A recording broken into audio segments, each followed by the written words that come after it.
The library's haunted. I'm absolutely sure. That was scary. Why hasn't the school done anything?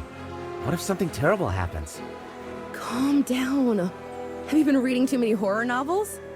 Enchanted things are everywhere on campus. You probably just saw a rogue one. No! What happened last night can't be explained by magic. Last night, I was revising for my alchemy test, but it didn't go well.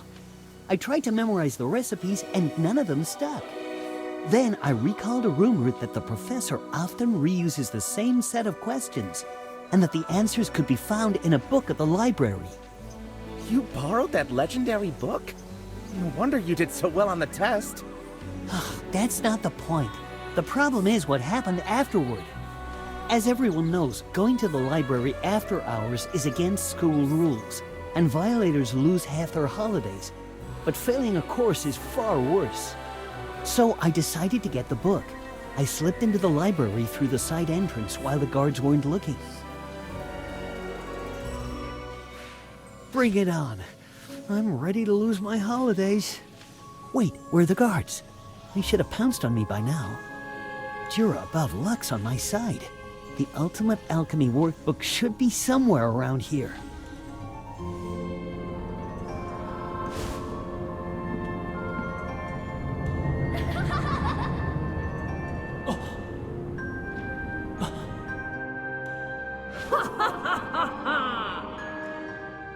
Cry out in despair, writhe in agony. Nothing pleases me more than seeing your souls burn in everlasting flames. I'm setting the world ablaze. Let anguish devour you all! Oh my! Ghost!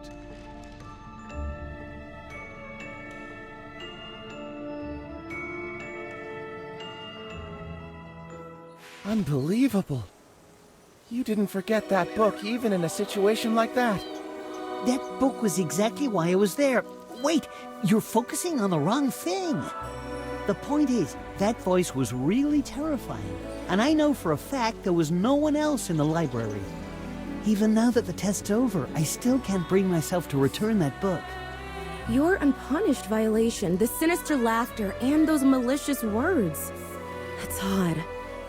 Is the library really haunted? This is certainly unusual, I must say. See? Even Sylvan thinks so. Rumors about supernatural incidents are common on campus, but no one has ever gotten away with breaking the school rules. Standing here won't help. Let me go in and take a look. Good timing. Shall we check out the library together?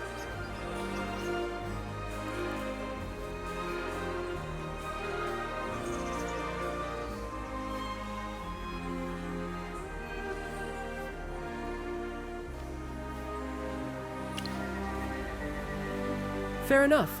We'll be waiting outside.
turned on the lights at this ungodly hour? I'm trying to sleep here. Ugh, I knew it could only be you, my dear Merlin. All right, what do you want?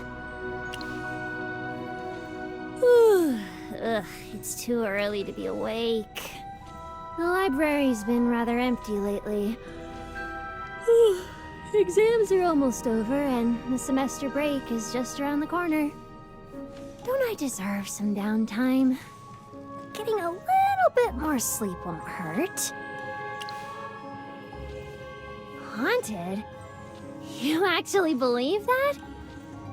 Wait, is this your excuse to make me work overtime?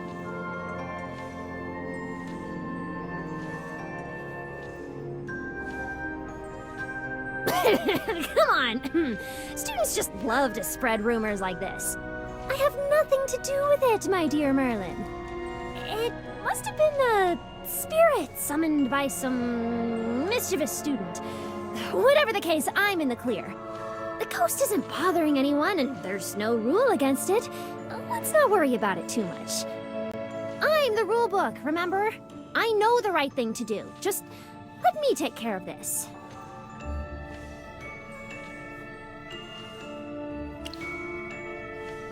Yeah, so I'll just handle this. Wait, what? No way! The library is meant for studying, not snooping around. Are you even listening to me? Hey!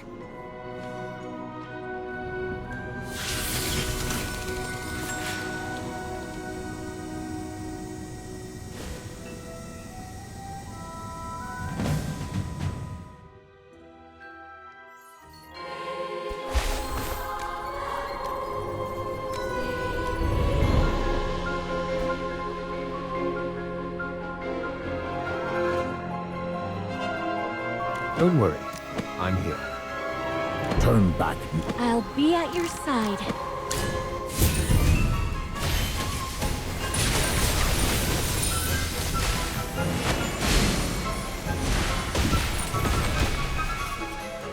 Did I make you proud?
Wanted you to see. My dear Merlin, promise me you won't laugh at me. All right, I'll tell you the truth. Just the other day, some students were having a discussion here, and they were loud enough to warrant punishment. I know, right?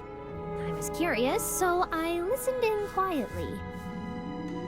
Ugh, I'm so bored. Playing chess and going to salons just don't sound fun anymore. Why not read some novels? I've read my share, but most turn out to be tired cliches. They usually hook me with a cool setting, but the plots are a letdown. Either they're so predictable, or the protagonist does things that make no sense. If I were the protagonist, I'd make the story way more thrilling. Shh! Keep it down. Sorry to burst your bubble, but a novel's plot is fixed. You can't change it. If you're bored, you can come play cards or chess with us. Honestly, I think what that Joanna girl said was very true. Novels have captivating stories, but the plot only goes one way.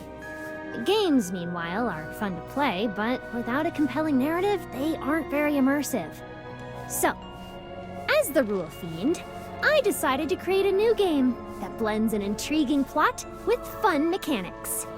This way, we can have the best of both worlds. Players can take on different roles and shape the story through their choices and a touch of luck. A game master oversees the rules and story, while everyone collaborates to create an epic adventure. I even came up with a catchy name for this kind of game. Tabletop games. What do you think? It's my original idea, though someone else gave me the inspiration. Anyway, these books here hold the storylines and rules for the game I created.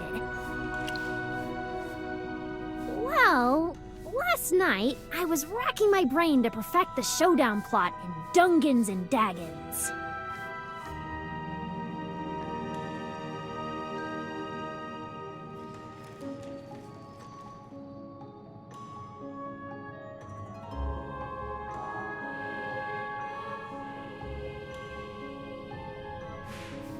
Yes, that's more like it. Cry out in despair, writhe in agony. Nothing pleases me more than seeing your souls burn in everlasting flames.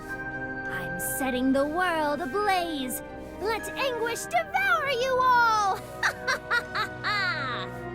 Now this is the perfect vibe for the ultimate villain. The game master can use these few lines and improvise the rest. So, that's what happened. I didn't break the completely one-sided contract you forced on me all those years ago. About that, I've been staying up a bit more lately, so I'm a little sleep-deprived. That's why the power of the rules is weakened. I'm not downplaying it. Fine, you win. I'm done with the game rules anyway. I'll turn the library back into a nightmare for rule breakers starting tomorrow.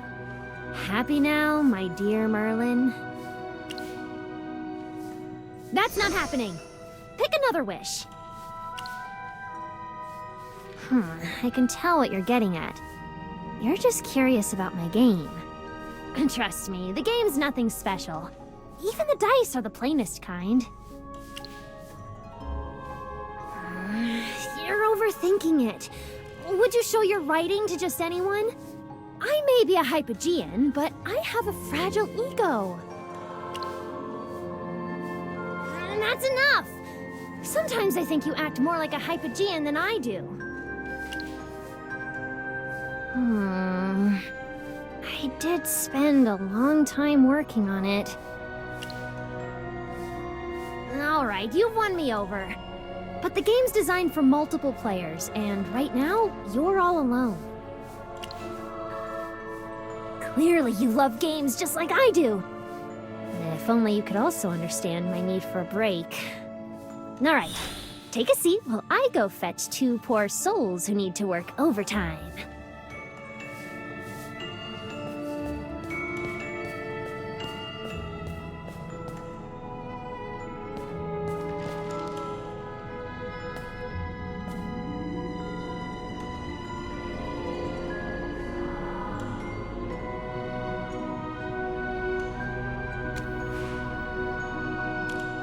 first tabletop session ever will begin soon.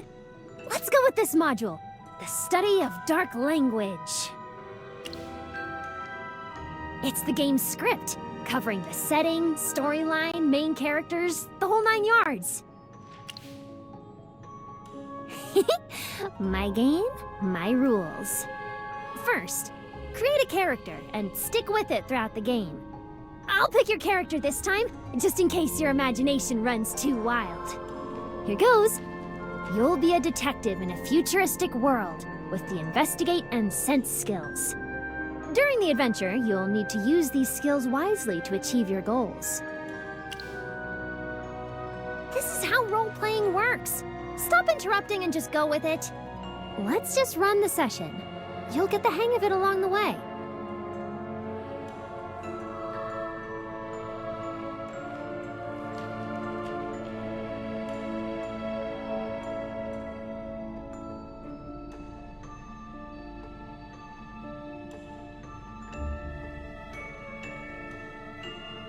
It was a tumultuous era, with industrialization bringing wealth and opportunity alongside pollution, violence, and crime.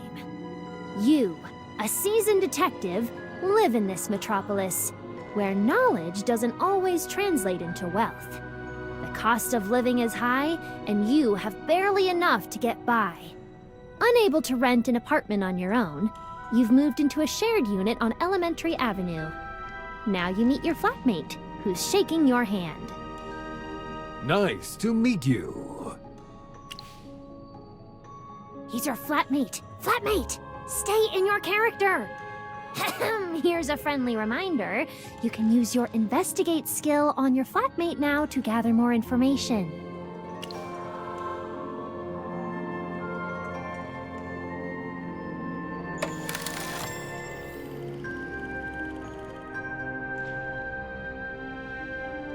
Wonderful! Your frugal life may have worn out your pants, but it hasn't dulled your perception. The man before you has tanned skin, likely from prolonged sun exposure. His right arm moves slightly awkwardly as he shakes your hand, the result of a severe injury. He's wearing a typical doctor's white coat, but, unlike most doctors, his face shows no sign of fatigue. Instead, he carries a soldier-like demeanor. Free roleplay starts now. What do you want to say to your doctor flatmate? Good, you're catching on fast. Amazing. The rumors were true. You really are a famous detective. Just bear with it. We can't expect too much from a campus guard. Please, let me be your assistant. I'll do my best to support you. Just assume he's a big fan of yours, all right? I have to make this session easier since it's for beginners. Now, we're moving to a new scene, with a new character joining in. You must be the famous detective. I'm Inspector Lestrade, and I need your help with a tricky case. You'll be handsomely rewarded when the job's done. Come with me. Along with your assistant, you follow the inspector to the crime scene. On the bumpy ride through the slums, the fog grows thicker and your anxiety mounts. Meanwhile, in reality, you remain still. Isn't this incredible? The entire adventure plays out through text. This is a spur-of-the-moment session. I wasn't prepared at all. The game's still a work in progress, and I never intended to show it to anyone. Now, close your eyes and feel the wheels rattle over the gravel road.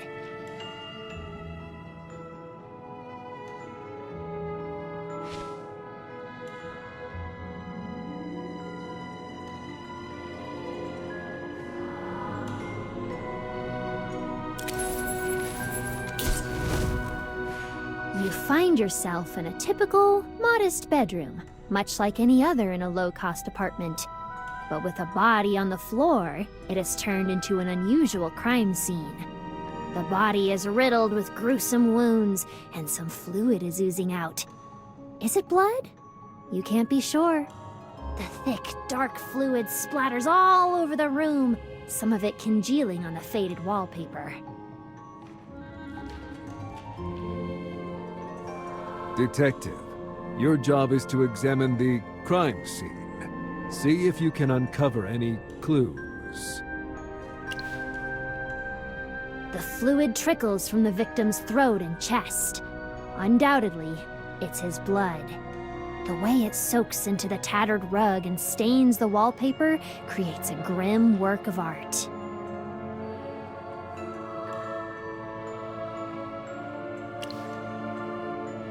The victim's throat, chest, and abdomen are covered in deep cuts and slashes, yet all his fingertips remain clean.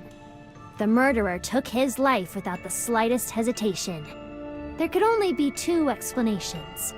First, the murderer harbored a deep grudge against the victim. Second, the murderer didn't consider the victim human at all.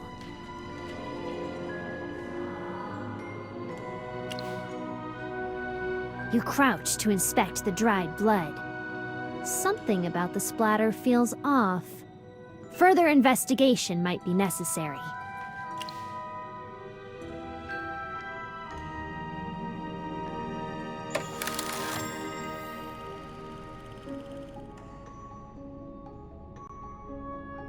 So lucky, Merlin!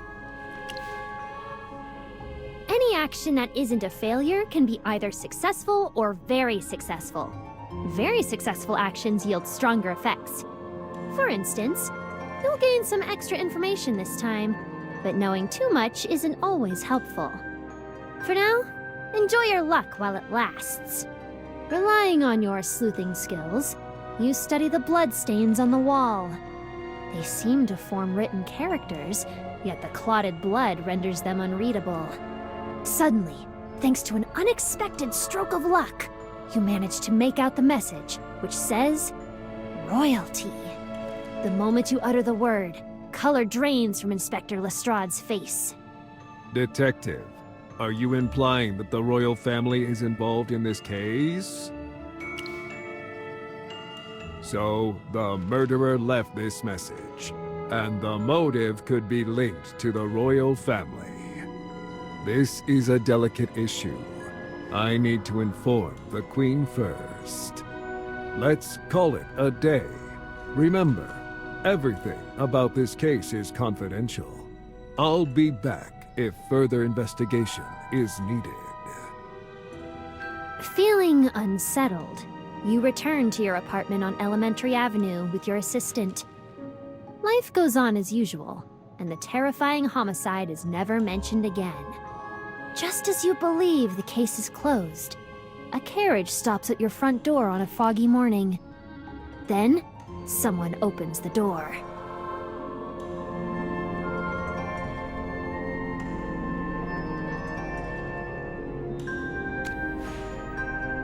Your deduction was correct, Detective.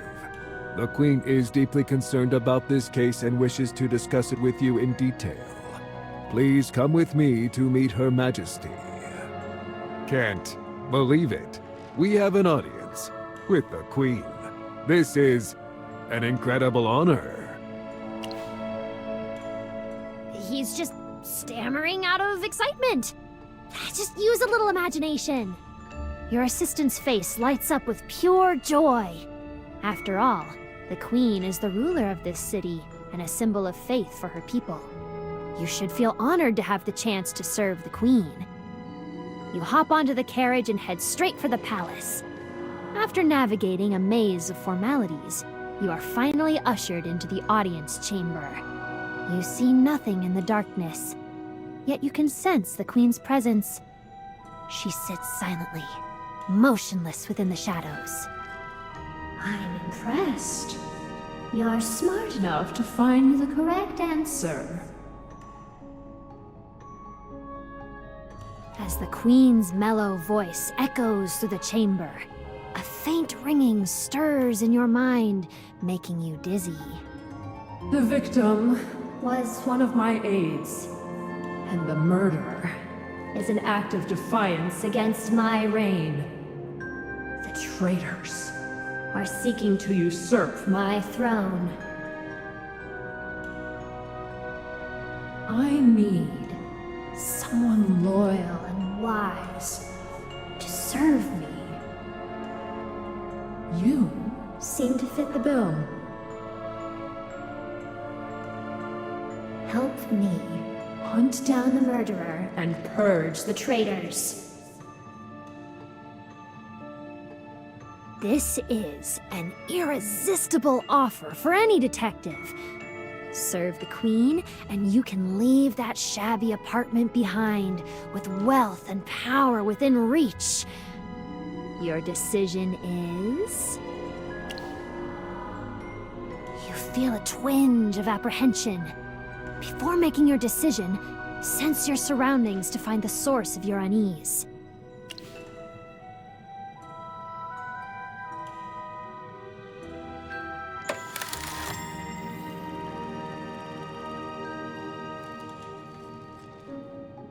Your assistant is a bundle of nerves.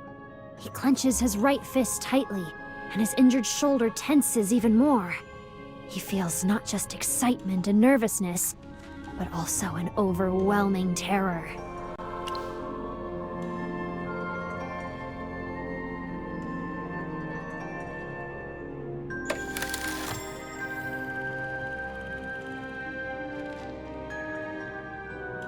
You peer into the darkness, trying to discern the Queen's face. An imposing figure looms before you. You peer through the inscrutable shadows. Suddenly, an excruciating pain pierces your eyes and spreads through your entire body. You let out an agonized scream. A voice in your mind begs you to stop looking, warning that it is an act of desecration.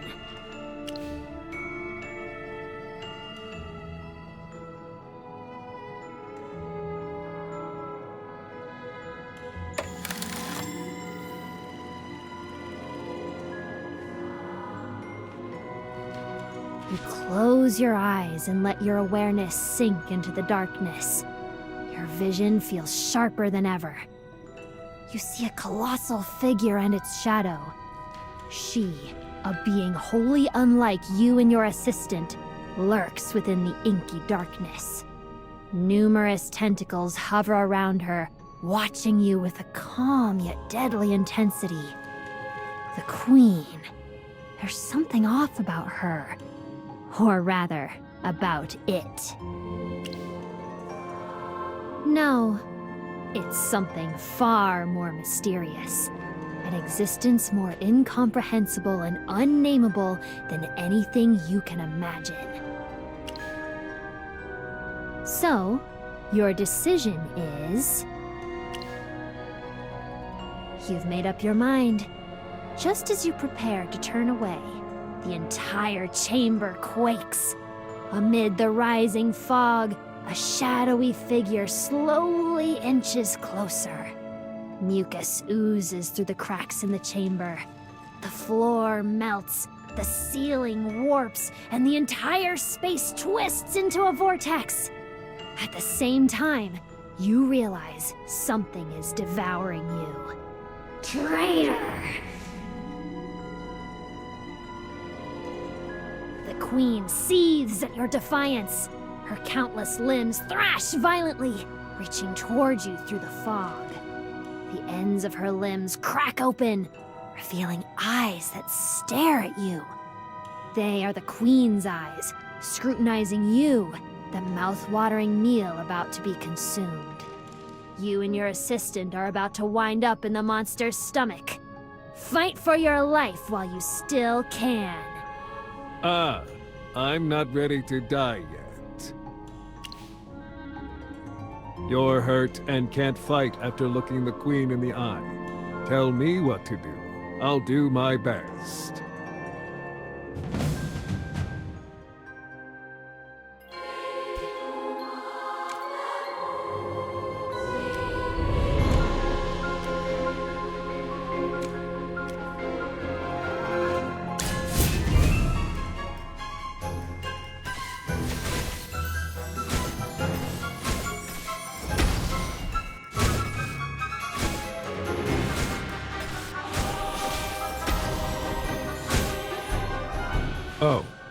I'm Ted.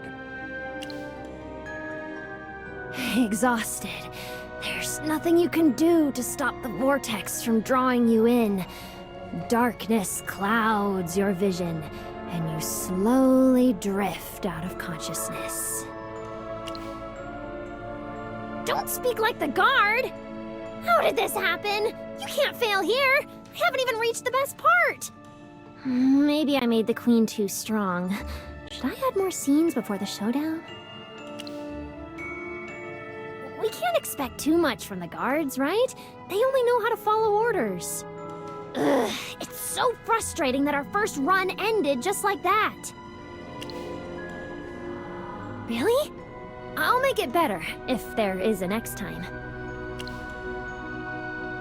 You're right. It's a multiplayer game, after all. Sadly, you're the only one who can play this game. Our contract prohibits me from appearing in front of the students. You mean, I can pretend to be the library ghost?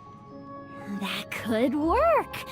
Little Merlin, you're more shrewd than any of us Hypogeans. Alright then, I'm counting on you to recruit new players. Off you go! While you're away, I'll fine-tune the game.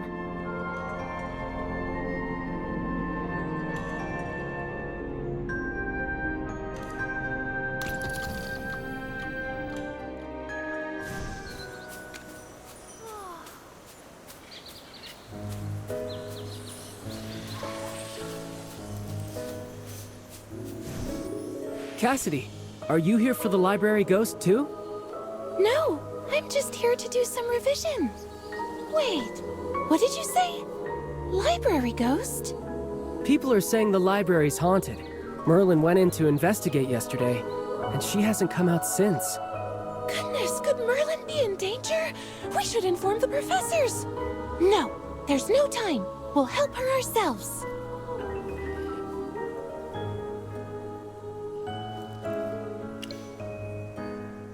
Magister Merlin! What did you see in the library yesterday?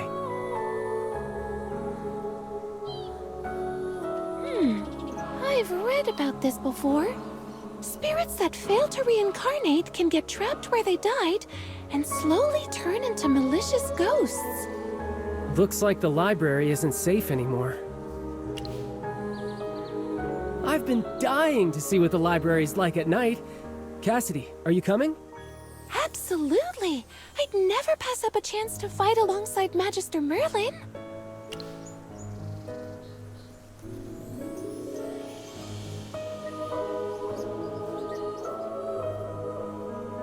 Got it! I'll be well prepared and won't slow anyone down. Should we invite Pippa? She's very intuitive and ridiculously lucky. I'm not sure if Pippa would be interested. She's always the first to bolt when someone tells a horror story. But her curiosity always makes her stick around. She might actually say yes. Cassidy and I will go get Pippa. Let's meet at the library side entrance tonight.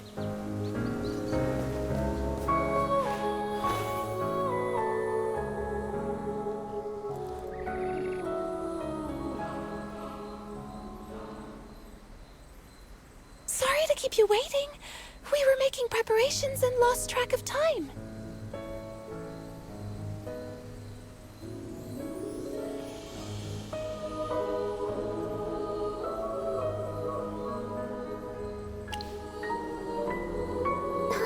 Honestly, I'm still kind of scared, so Cassidy and I made some enchanted amulets.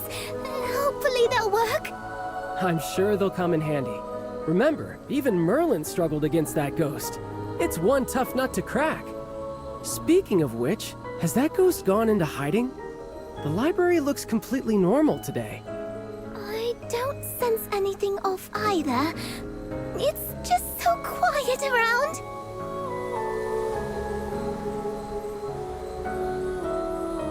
Now. Watch out! What was that? Was it the ghost? Merlin, should we go in?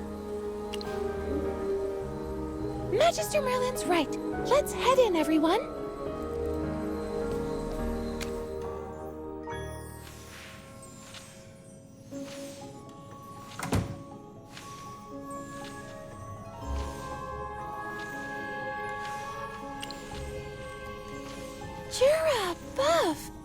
Why on earth is it so crowded in here?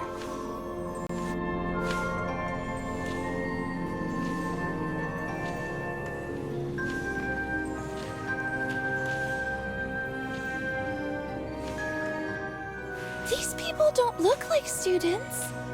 What are they going on about? Dungan? Huh, I've never heard of that place. Who are these people? And why haven't the gods thrown them out?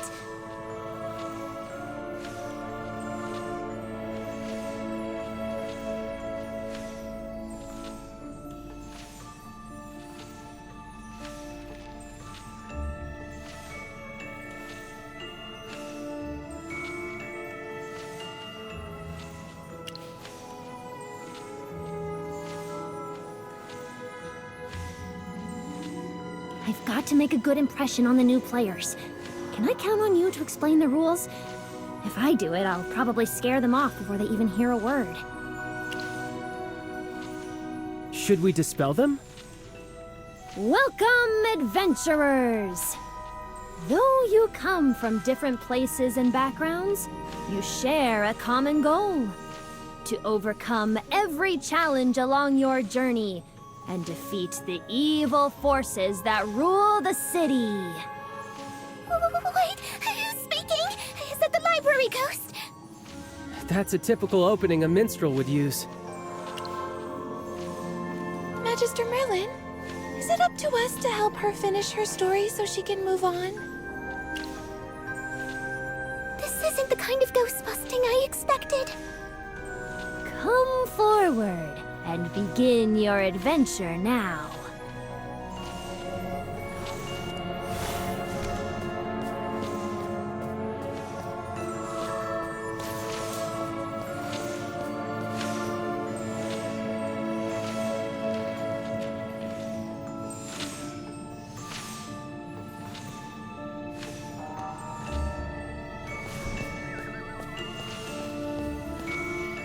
First, each of you needs to pick a character.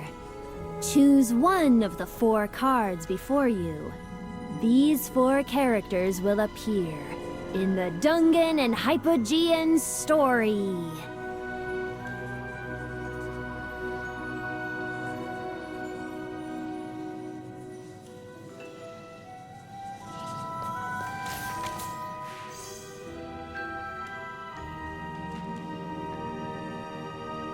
There really are 4 cards here.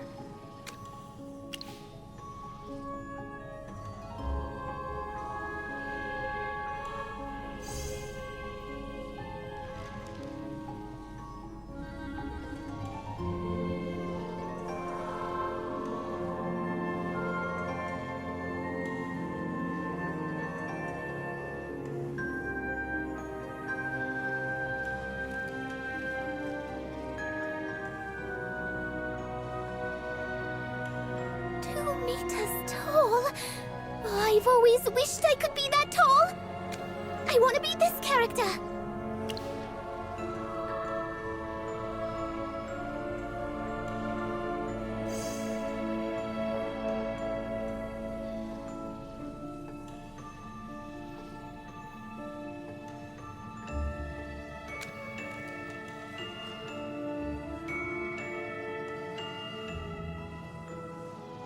Mage? That's right up my alley. Please. It's as if your name's written right on the card. Cassidy, it's just a game. Don't you want to try something different for a change? Acting isn't my strong suit. Since we're doing this with Magister Merlin, I'd better pick what I'm skilled at.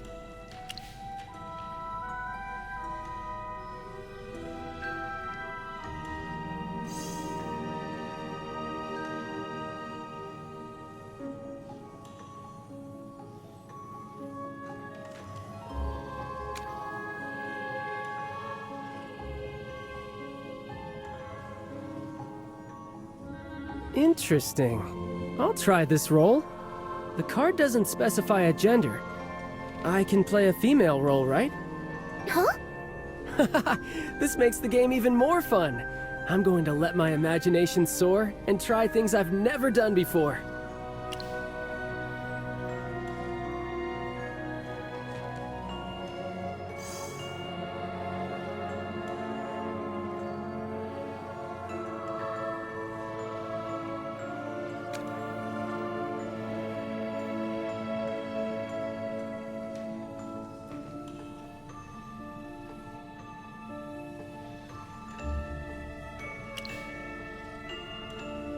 Now that the characters are assigned, the story officially begins. A notoriously brutal Hypogean is rumored to be committing atrocities across the city, but few have actually seen it. The Hypogean is said to lurk in the deepest shadows, its whereabouts known only to its loyal minions. You ask around the city for clues, and learn that one of its minions frequents this tavern. Looks like we need to find the minion in the crowd and dig up some leads. Leave it to me. I'll play some music, show off a few moves, and people will naturally come to me with information. Are you sure you can pull that off, Sylvan? All right, you're the dancing poet. Can't believe you're already in character. I see. Let's approach the bartender first.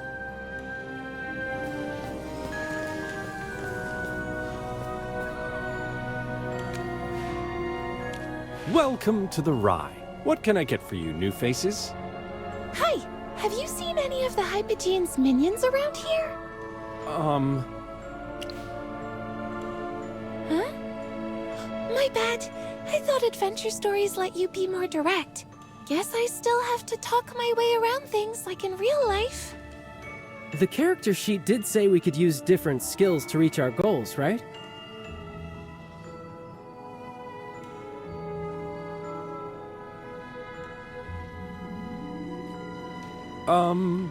Why are you all staring at me like that? Let me use the persuade skill on the bartender. I'll win his trust first, then find out if he knows anything about the Hypogean.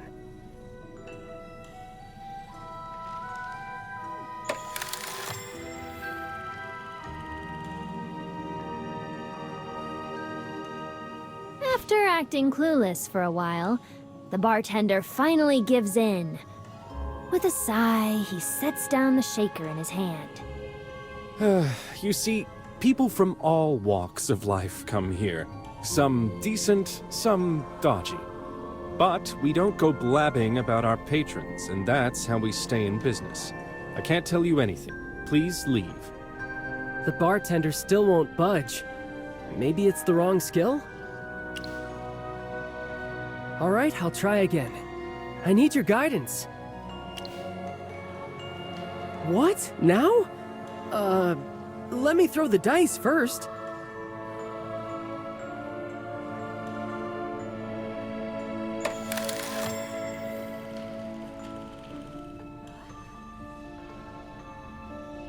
The dancing poet performs a melancholic opera for the bartender. What? Through mournful lyrics and sorrowful movements, the dancing poet portrays the people suffering under the Hypogean's oppression, striking a chord with the bartender. This skill is so powerful. I had no idea things were this bad outside, and yet I was still defending that Hypogean. I'm such a coward. That minion you're looking for isn't here, but I do know a thing or two about the Hypogean. I'll tell you everything. If you head north from here, you'll reach a forest called the Sinister Swamp. It's teeming with fearsome hypofiends that even seasoned adventurers keep their distance. The Hypogean dwells in the heart of that forest, guarded by its hypofiend followers. If you dare, go ahead and face the lion in its den. The bartender told us to head north, but I don't see any forest up ahead. I'm not great at imagining things, but I'll do my best. Let's head north and see what awaits us.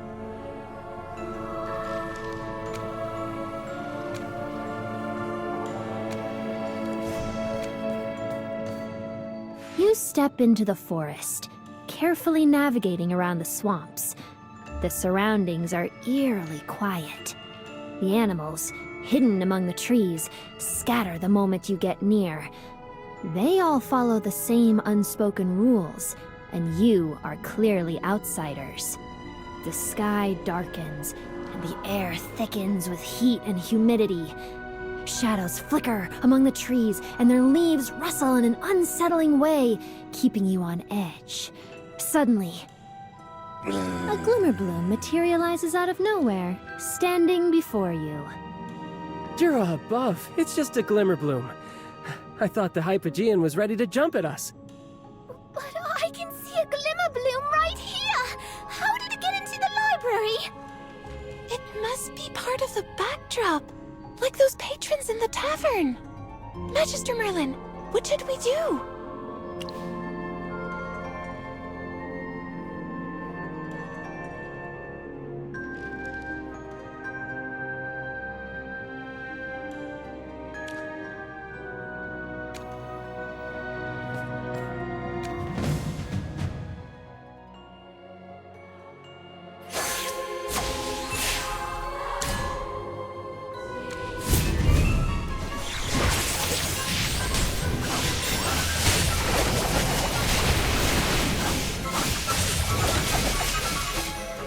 Too close for comfort.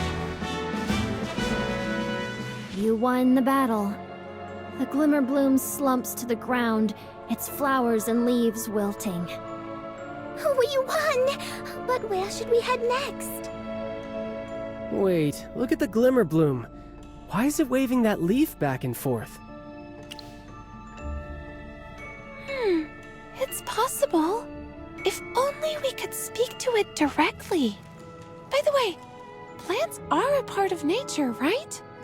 I remember my mage card mentions the ability to perceive the secrets of nature. Maybe I can use my skill here. Impressive, Cassidy. You actually memorized what's on your card.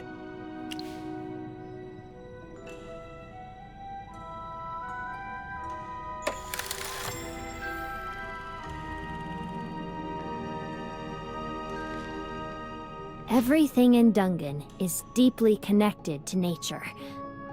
The mage, who understands nature's secrets, can easily communicate with the glimmer bloom. I'm tired of narrating everything. Your turn, glimmer bloom. You... looking for Hypogean? You...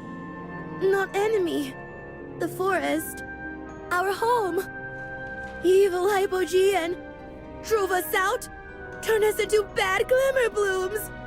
We want to fight back, but Hypogean too strong. Good people, beat Hypogean. Help us. I show the way. With some difficulty, the glimmer bloom points toward the east with its leaves. Looks like the Hypogean is somewhere in the east. No time to lose. Let's go.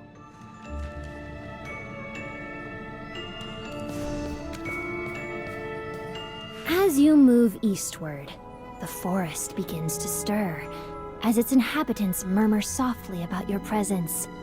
The air is cold and oppressive at the heart of the forest. A foul stench rises from behind, accompanied by the sound of labored breathing. Everyone, be careful. The snow monster seems to mean no harm. Maybe it's friendly, just like that glimmer bloom from earlier. I know the drill. Time to use one of my skills to make it talk, right? All right then. Perform it is! Wait a minute, Sylvan. Why would it want to see you perform? Don't forget I'm now skilled in both dance and poetry. I'll charm the snow monster with my moves and turn it into our ally.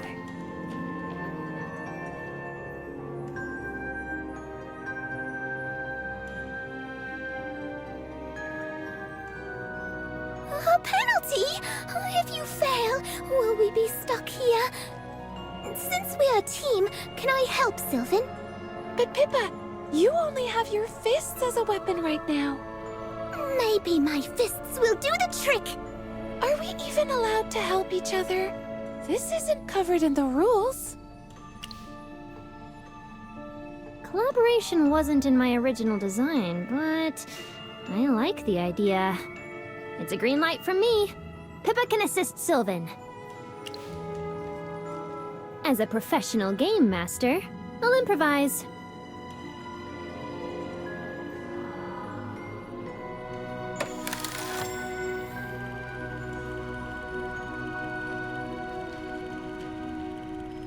The berserker drums the ground, creating an enchanting beat. Then, the dancing poet glides forward and performs a mesmerizing dance. Nice! We've got this in the bag for sure. Creating a rhythm by drumming the ground! How creative! The snow monster has never seen such a passionate dance. Yet, the world that nurtures such vibrancy is ravaged by the Hypogean. Moved to tears, the snow monster decides to become your ally. The snow monster gestures toward the southwest, where the Hypogean's lair lies. Oh, we did it!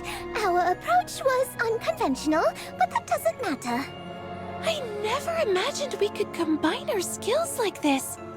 This game just keeps getting better. I thought you'd prefer games with fixed rules, Cassidy. Rules do matter to me, but since this is a game, I guess I can loosen up a little. Also, I find this game really inspiring. If skills can be combined here, maybe the same could work for spells in real life. Let's get back to the game. Now that we can combine skills, could there have been an even better way to recruit the snow monster? Suppose I could have used Persuade together with Pippa's Intimidate. Would the effect be twice as strong? Or we could have started with my mystery to subdue the snow monster first. Though, this is starting to sound more like coercion than persuasion. I wish we could try every combination. Too bad we can't do it all over again after we convince this ghost to move on.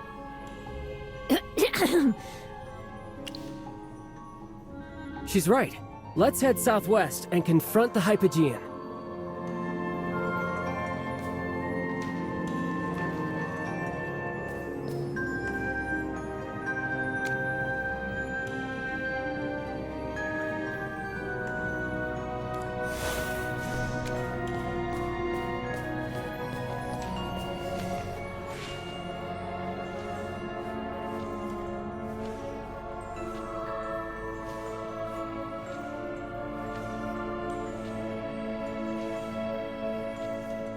You've reached the Hypogean's lair, Legend Makers.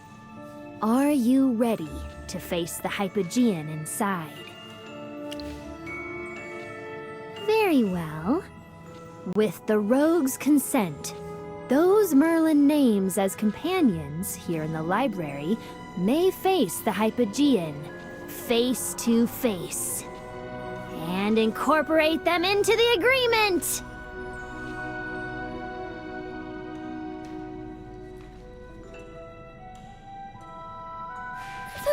Book? No way! I can feel an actual Hypogean's presence. Professor Simon recreated their aura in class before. Jura above! We must not allow a Hypogean to run rampant on campus!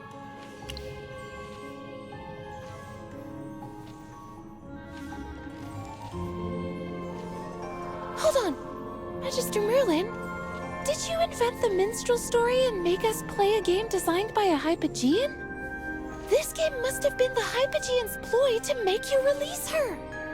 The reason you're hiding the truth and making us play along is to make her drop her guard, right? Have I got it wrong? I'm so confused.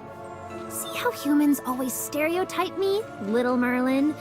It really gets under my skin. Listen, girl. Not every Hypogean wants to destroy the world. Did you just call her Little Merlin? Who exactly are you, and what's your deal? Relax, kiddo. That frown's already making you look less handsome. By the way, I'm Contess, and I'm a close acquaintance of your Magister Merlin. I've been serving the Serene Lyceum for over 2 decades. In all that time, no more than 3 people have spoken to me. I felt even lonelier after little Lamar died. Can you imagine having no one to talk to and nowhere else to go after finishing a long day of hard work? By the abyss! Such a life of solitude is unbearable! After playing a tabletop game with Merlin yesterday, my loneliness hit me even harder. It feels so wonderful to have human company. Just admit I'm brilliant. Either way, I'm still the wicked, despicable final boss of the story. Unhappy with me? Then strike me down and seal me away. But know this. The Serene Lyceum will be left without its lively and practical school rules. Excuse me, there's one more thing I don't quite understand. Contess, right? If all you want is your freedom back, why not just trick Magister Merlin into amending the agreement? Think outside the box, girl. Freedom and rules can be understood in more ways than one. You see, games are about following the rules and challenging them. A game can't exist without rules, and it isn't fun if everyone just plays by the book. True liberty requires limits, and absolute freedom is no freedom at all. It actually amuses me to see students flout the rules from time to time. So, even if I could have turned Merlin into an idiot overnight and manipulated her into changing the agreement, I still wouldn't do it. That would spoil all the fun. Don't take this seriously, little Merlin. Now, that's enough explanation. Whether in the game or in reality, I, the Hypogean, have appeared. Legend makers, come forward and prove your might by besting me! Cry out in despair, writhe in agony. Nothing pleases me more than seeing your souls burn in everlasting flames! Dang! Her face and tone flipped in an instant. Magister Merlin, since you placed your trust in this Hypogean, I will as well. We need your guidance to finish this game.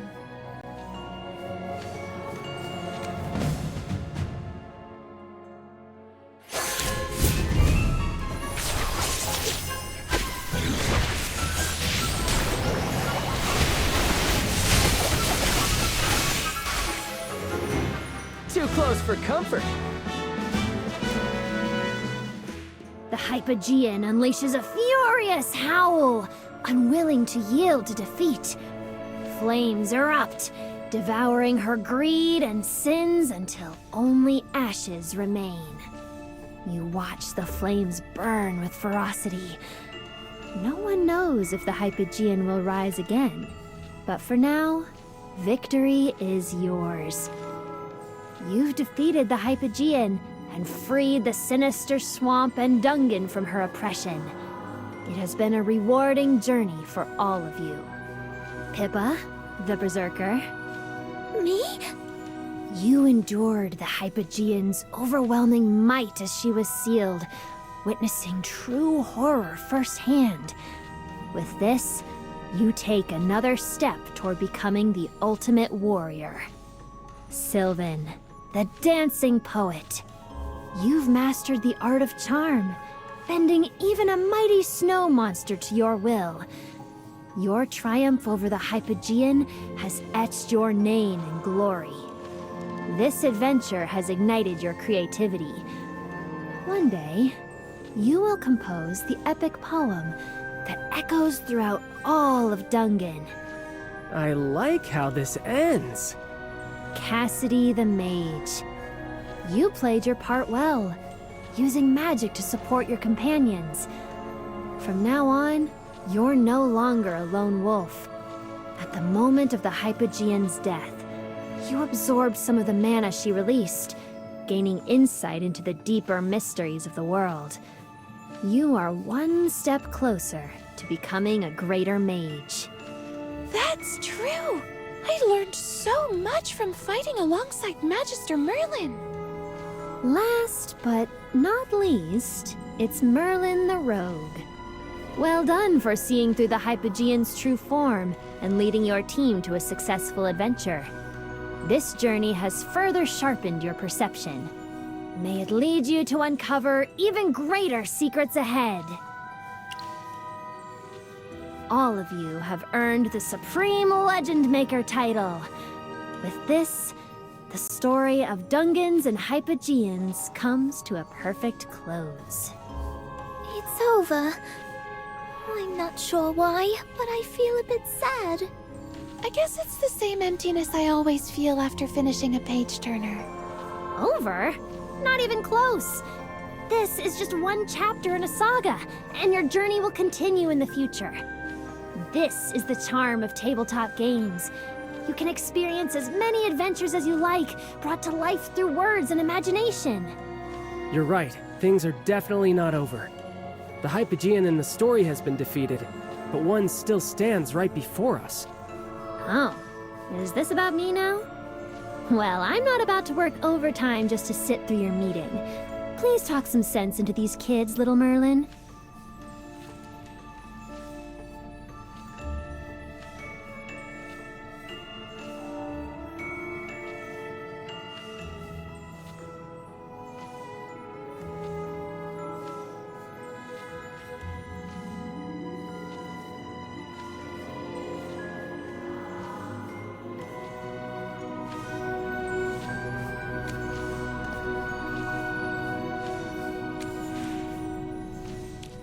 Contess is nothing like the fearsome Hypogeans described in textbooks.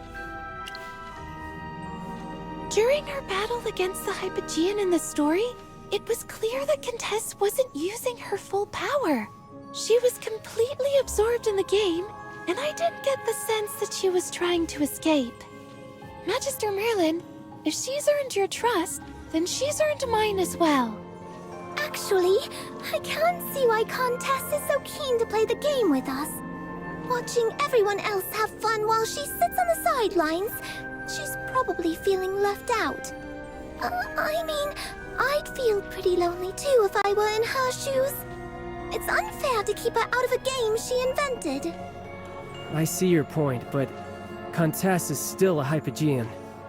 We've been told over and over in class that they're unpredictable and destructive. She could be putting on an act just to lower our guard. I'm sorry, but after what happened with Jervin, I can't bring myself to trust Hypogeans. What's your take, Magister Merlin? Seriously? This again? Same thing as last time. How boring. You don't remember? Ugh, never mind. All right, let's vote.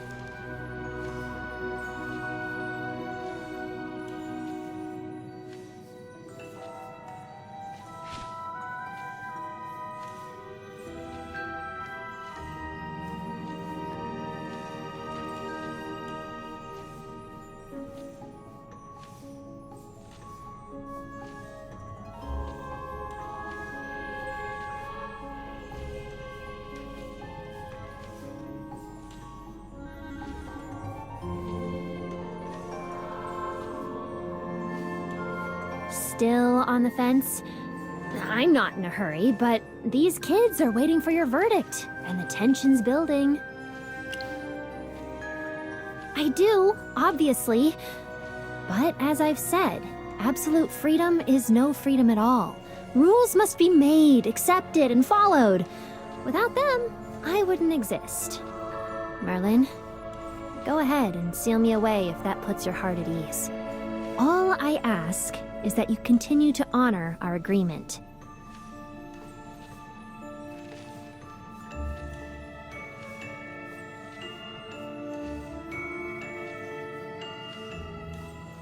Magister Merlin? Take your time. This isn't something you can decide in a heartbeat.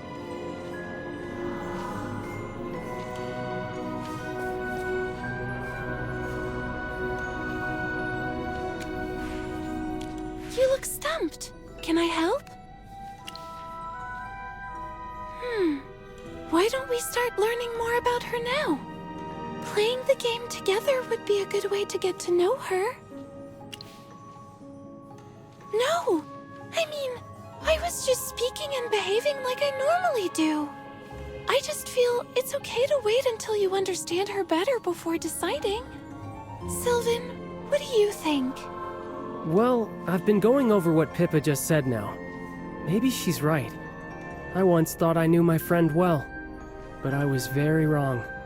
So, can I really decide whether Contess is trustworthy after spending just a short time with her? I think we can go with what Cassidy suggested. Play another round of the game with her, so we can understand her better.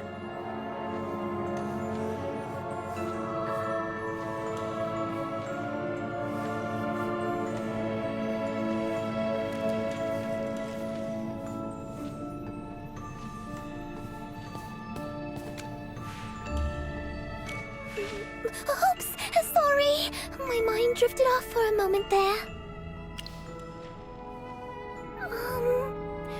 I feel like I can see myself in her.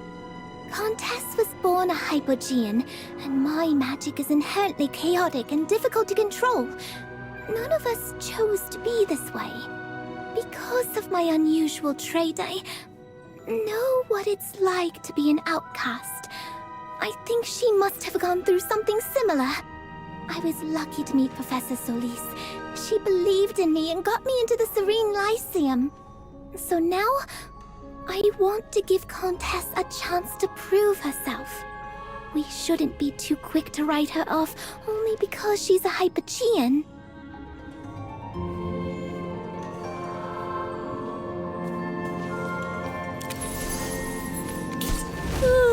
You guys are finally done talking. So, what's your decision? Oh? One more round? Yeah. Seal me or not, I'm stuck working here anyway. So I might as well make the most of this chance to have some fun. This time, I'll make sure we use a module that's more fun and exciting. But the library's too small for me to really express my creativity. Get me a spot with enough room, little Merlin. Aren't you the great Magister Merlin? Don't lose your prestige in front of the students.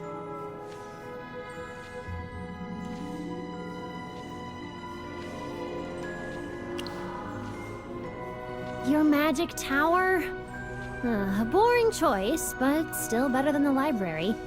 Oh, and you haven't forgotten the day off you promised me, have you?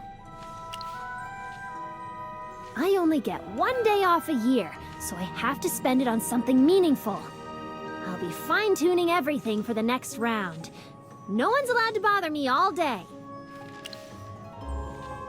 Don't worry, the students will manage just fine without the rulebook for a day. Get ready to have your mind blown by my story!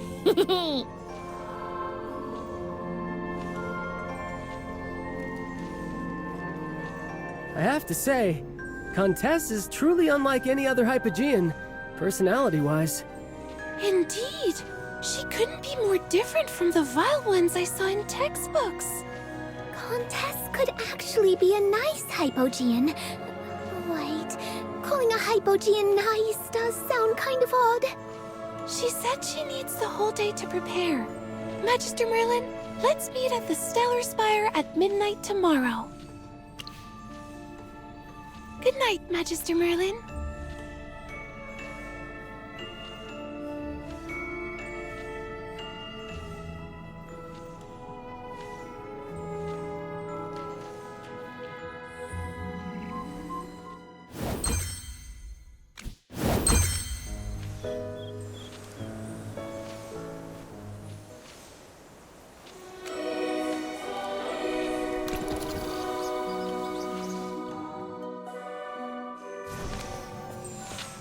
Is it just me, or is something off about the library today?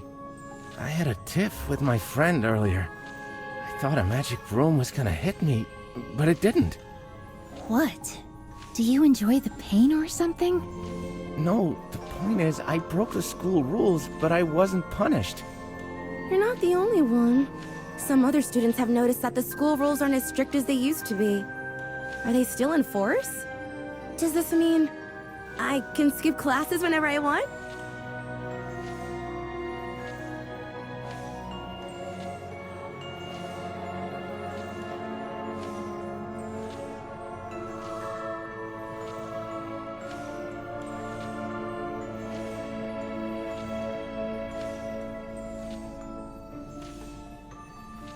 You're finally here, Merlin! I'm glad you remembered to come for me. Come on, let's go! I can't wait to start the game!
much has changed on campus.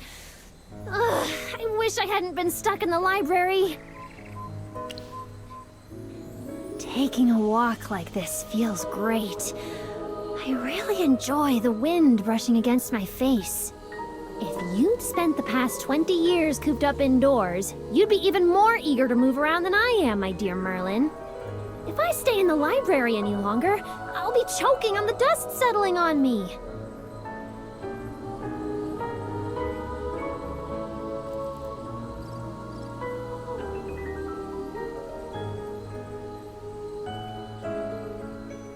You must be wondering how I could possibly stand being stuck in the library for 20 years. It was just a guess. Even though you've lost your memory, your little quirks are still the same. By the abyss! I can't believe you asked such a foolish question! Don't you know that breaking our agreement comes with a punishment? Being trapped in the library is dull, but at least punishing students spices things up a bit. Even if the boredom becomes unbearable, I won't go anywhere until our deal is done. By the very notion of rules, I swear I mean it. Oh my, look at the time. We're going to be late. Whisk me off to your tower already, little Merlin.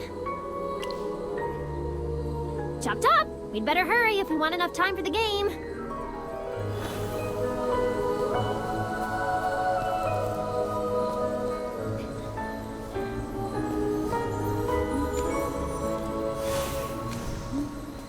Alright, you can leave me here. I know the rest of the way. I'll head inside first to make some final touches. Come in once everyone's here, and prepare to be amazed.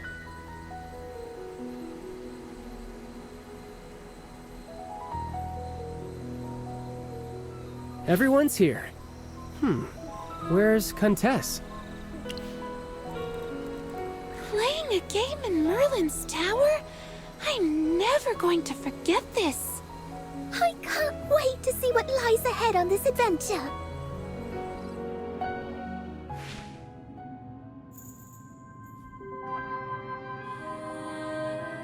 Where's Contess? Could she...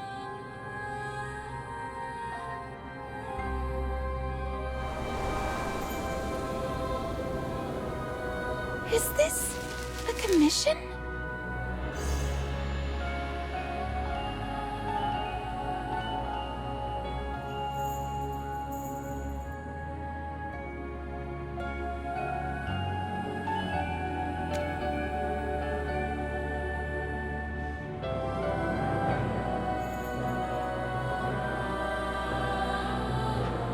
Look at that! Is that a portal?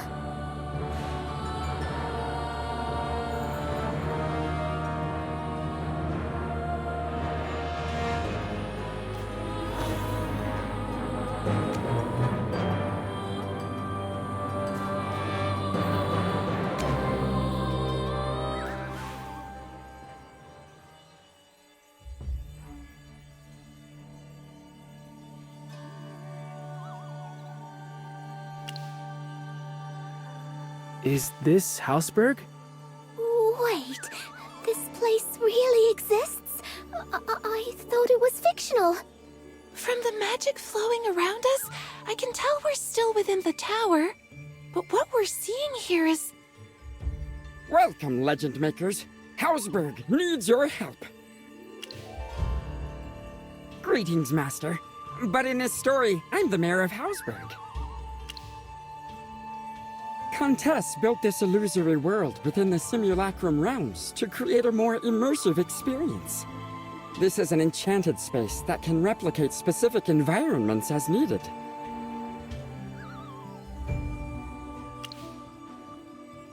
Contess told me you love this tabletop game she created. To make sure you have fun, she invited me to play a role in the story. Acting isn't my strong suit, but I'll do my best for your sake. Also, Contess thinks I'm a good fit for the mayor's role. Legend Makers, thank you for accepting the commission. Since last month, Hypo Fiends have been relentlessly attacking our village. And our guards are struggling to hold them back. They even... Oh no! They're here again! So many of them! Even more than all the previous waves combined! Help! What? They just came this morning! Legend Makers, please help us!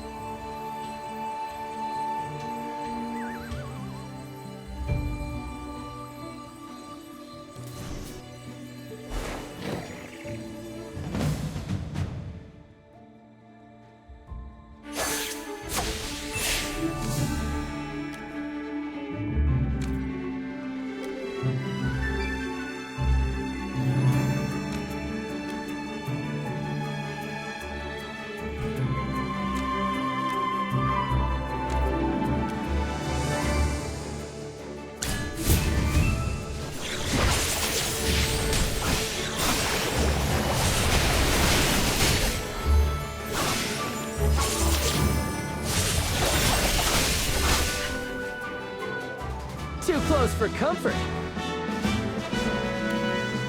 Phew, they're all gone at last. A battle right from the start?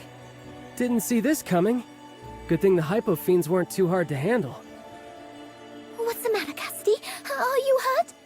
Oh, I'm fine. Just pondering something. Don't these Hypofiends seem a bit strange? Hypofiends are aggressive toward humans, but it's unusual for them to carry out a large-scale attack on a specific target like this. There could be a special cause behind their assault. Legend Makers, thank you for driving away the Hypofiends. The villagers wish to hold a modest feast to show their gratitude. Would you be free to attend? A feast would be a perfect chance to dig up more clues. All the villagers will be there, and in the festive atmosphere, they'll be more likely to let their guard down and answer questions. Sylvan, don't tell me you're planning to charm them with your dance again. Ahem. Well, I'll step up if the situation calls for it. It'll be at the Central Plaza. However, because of the Hypofiends, the village lies in disarray, with much of its infrastructure damaged. The feast cannot be held until the restoration is complete. Some villagers are chatting over there. Let's listen in and see if we can pick up anything useful.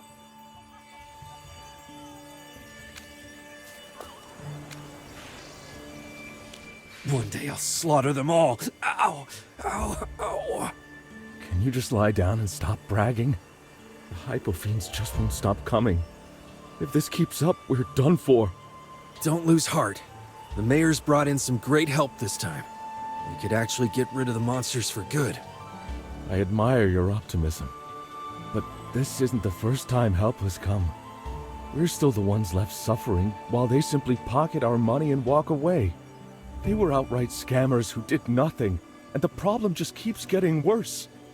Houseburg was once a safe haven. But now the Hypofiends just won't leave us alone, even though there are other villages nearby. Could it be that there's something wrong with Houseburg? I hear the guard captain got a scholar to check things out.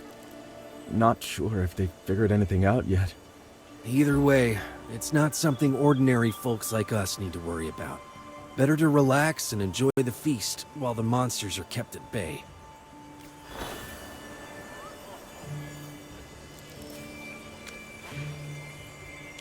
If the attacks were caused by fluctuations in magical energy or force fields, then nearby villages should have been affected as well. However, the Hypofiends only targeted Houseburg. It looks like there's something here that's attracting them. The two villagers spoke of the recent influx of outsiders. Could they be involved?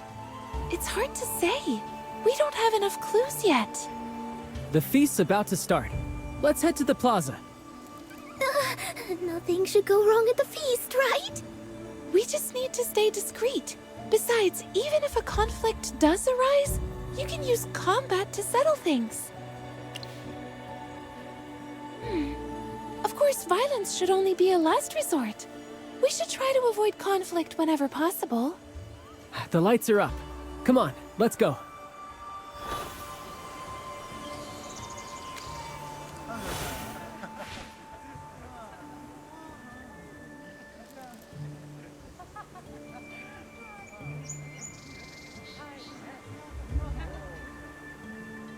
They defeated the Hypofiends! Hallsburg is safe again because of them! Thank goodness they solved everything in just one day. Any longer and I've blown all my savings on their reward.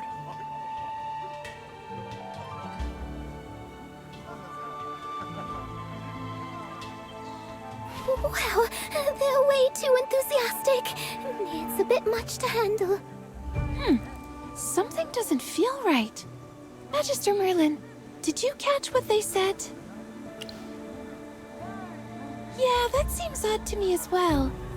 Wouldn't the villagers want us to stick around longer to make sure the Hypofiends are really gone? But they kept saying the attacks are over and that Houseburg is safe.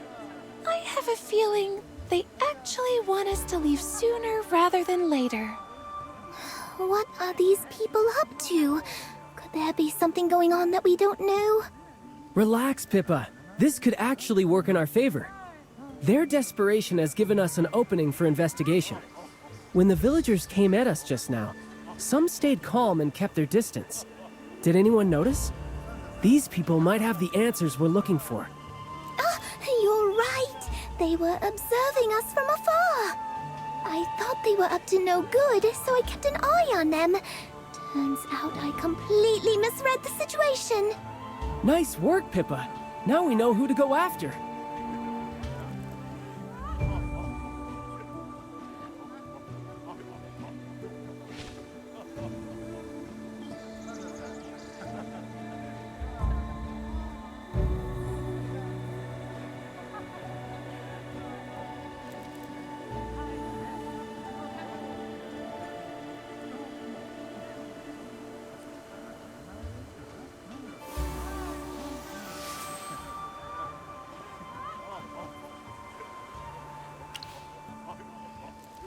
Then we'll count on you to talk to her. We have no time to lose. Let's split up and gather as many clues as we can.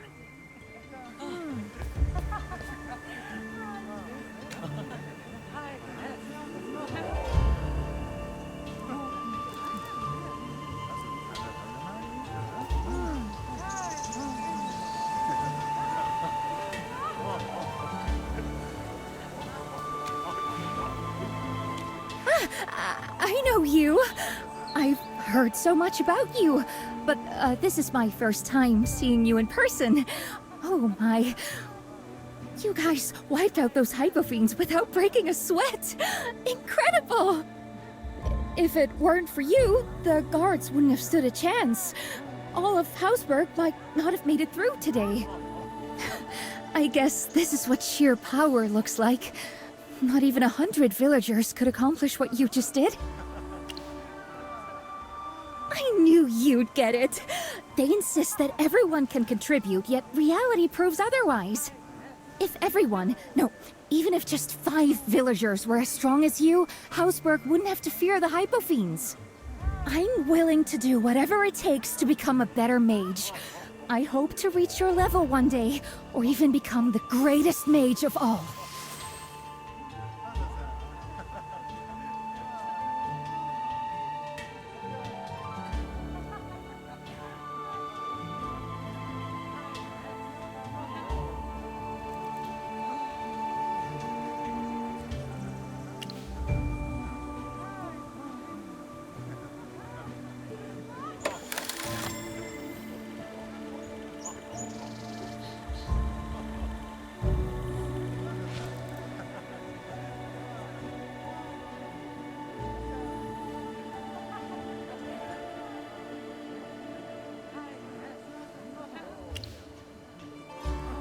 You know it too? Of course. You're a legend maker after all. I know magic's all about talent. Someone once said that I was too mediocre to ever succeed, but I refused to believe it. Thankfully, I met an amazing master who helped me improve drastically. Turns out my previous master just wasn't competent enough. My master assured me I would become as powerful as him one day. What for? To show him you're more gifted and worthy of being his student than me? No way. This is a chance I've worked my tail off for! Oh, I see. Right, you're already skilled enough. Once I finish training with my master, I'll become as capable as you. I can't wait for that day to come.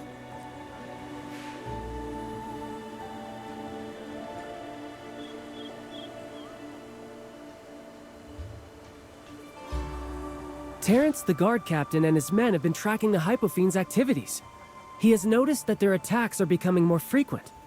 He has passed the data to Xandra, the scholar, who concludes that the Hypofiends are likely to launch their largest attack on Houseburg in just 2 days. Which means we only have 2 days to get to the bottom of things. A month ago, Xandra noticed an unusual magic source in Houseburg. The very thing drawing the Hypofiends to the town. That led her to reach out to Terrence, hoping to investigate the magic source, and in the process, strengthen her own mana. However, recent evidence suggests that the magic source came from outside. The fact that Xandra is an outsider has eroded the trust between her and Terrence. Also, Xandra suspected that someone was getting in the way of her research, so she asked us to help her out. I talked to the weapon guy, Odom, and he seemed really fishy. He might be involved in the plot behind the Hypofiend attacks, but he doesn't know much. Probably just a pawn. His weapons store wasn't doing well when things were peaceful, but ever since the Hypofiends showed up, his business has been booming. He stands to gain from these attacks, which could explain his motive. In his defense, Odom claimed he couldn't have orchestrated such a grand scheme by himself, since he neither wields magic nor knows how to fight.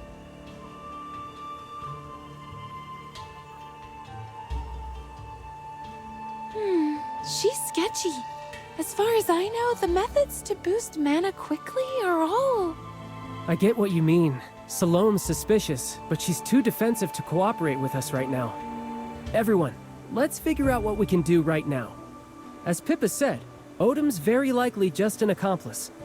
If we play our cards right, he could lead us to the mastermind. I'd say we can trust Xandra. She wants the same things we do, and she was the first to offer working together. I concur. I believe the magic source she found holds the truth we're after. Magister Merlin's right. With so many leads in so little time, it's more efficient to divide and conquer. I'll go meet Xandra. I'll come with you. All right, I'll team up with Captain Terrence to investigate Odom. What about you, Magister Merlin? Look, isn't that Salome? Why is she leaving already? The feast isn't even over yet.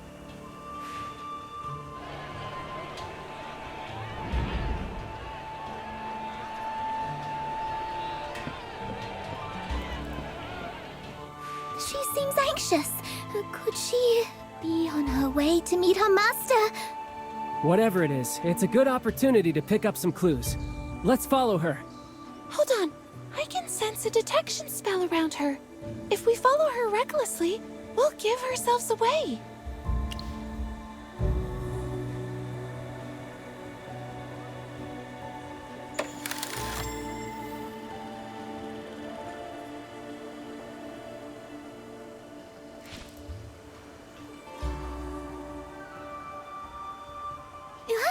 Where's Merlin? Be careful, Magister.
Hypofiends? I don't understand. You said the ritual was meant to make us stronger. Why did it end up summoning Hypofiends? Tell me, who do you think wields the greatest power in the world? Gods?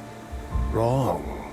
The greatest power is held by a being far beyond our understanding. But you're right to say that gods are formidable. The power you seek is nothing but a drop in the ocean compared to theirs. To gain greater power, we need to seize it from the gods, or from those akin to them. Master, I'm not sure what you mean. Hypogeans. Hypogeans are as mighty as gods. Whatever a god can give, a Hypogean can too. Many of us crave the power of the Hypogeans. Together, we formed a secret society and mastered a form of magic unlike any other.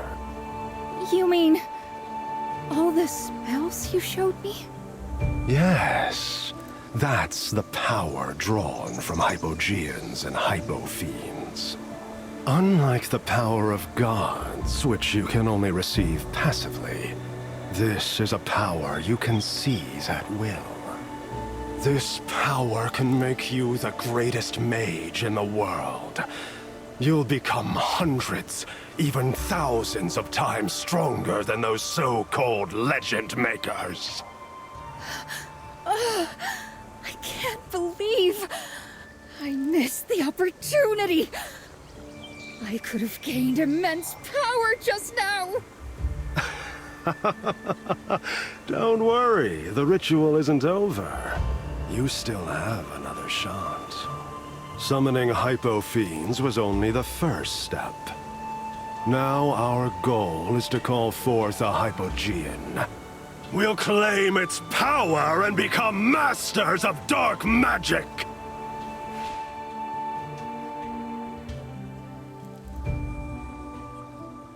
Behold this magnificent undertaking.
Perfect. The ritual went better than expected. And now we have twin Hypogeans. Let's see them up close. Ah, a die that governs change. Wonderful! With it, I'll bend everyone's fate to my will. And is that a rule book? It's worthless. If everything goes as planned, I'll rise above the rules themselves. Why would I lower myself to become their prisoner?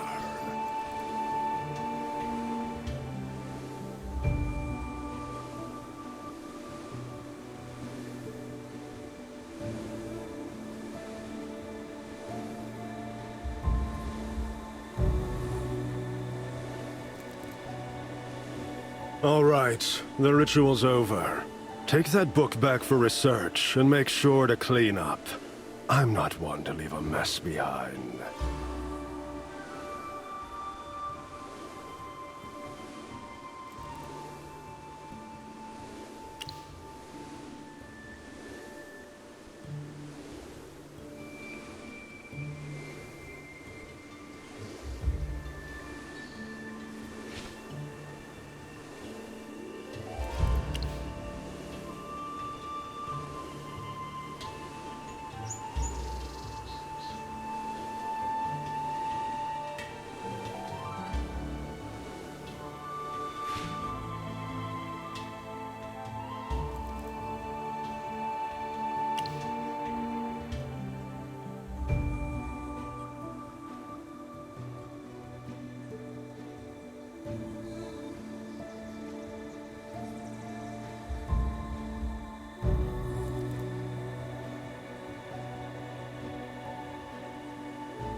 Honored to fight at your side. Don't panic, I have a plan, I think.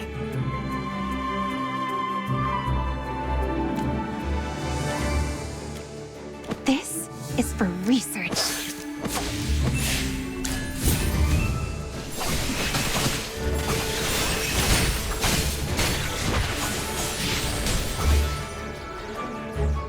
What a lucky day!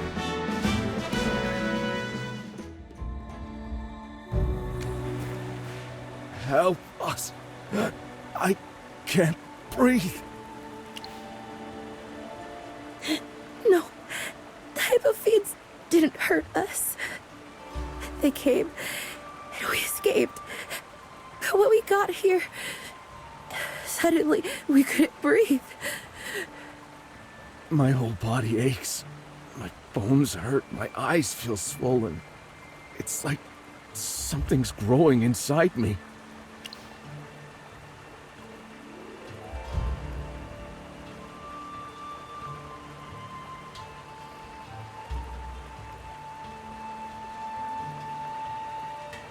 Please, help us.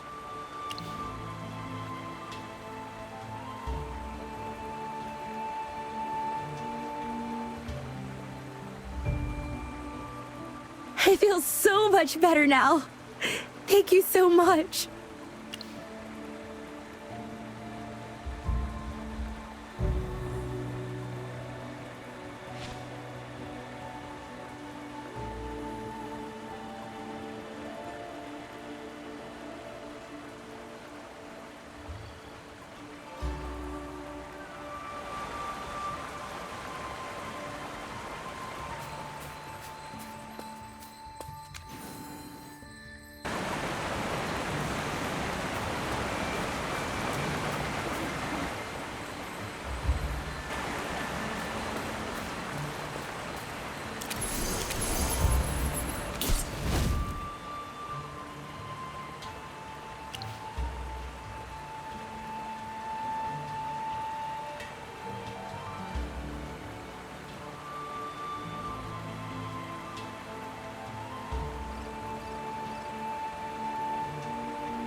What is it that you want?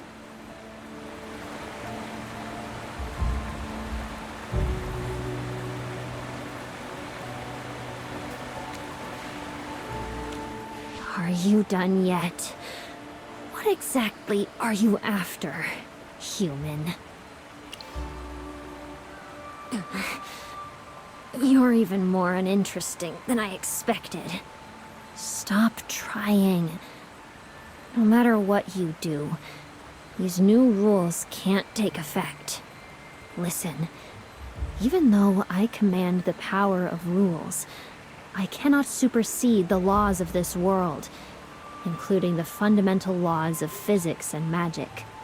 Those absurd new rules of yours interfere with the laws of the world, so they can't be added to the rulebook. Nope. Only rules I approve will take effect. Also, I can't make rules myself. I need someone to write them first. Only then can I enforce them. But it's all meaningless now. You can set rules and ask me tedious questions, yet nothing will come of it. When change is no longer possible, the rules lose their very purpose. I don't know, and it's no longer important. I've told you everything you wanted to know. From here on, you're free to do as you please. I said it already. You can do whatever you want. If you can set things right and punish that wretched society with my power, I'd gladly bow to you in thanks.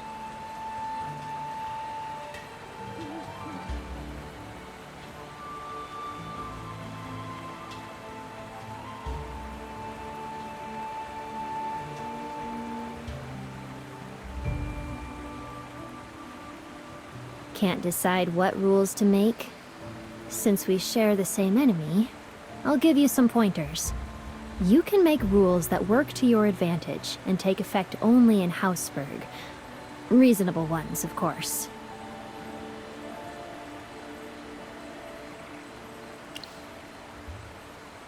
That's a good one. Approved. The rule is now in effect.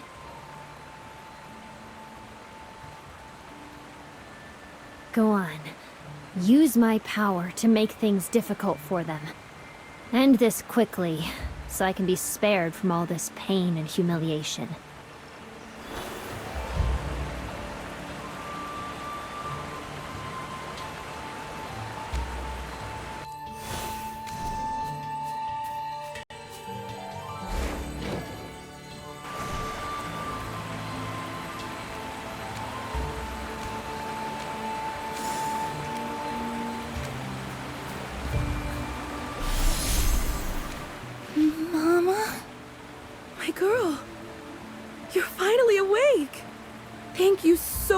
For helping my child.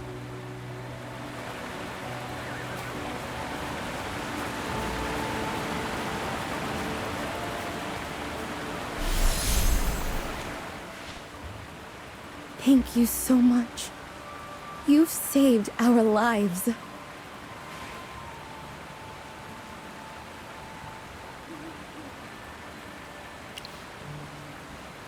Of course. You can always trust a proper rule. Everyone, the mayor just called for an emergency evacuation. The largest wave of hypofiends ever is closing in. We won't survive if we stay put. Oh no. Are we all gonna die? Huh! You're one of the legend makers. You and your companions can help us. Your companions are already at the front lines, and they've sent me to get you. Go meet them at the village entrance. Please be careful.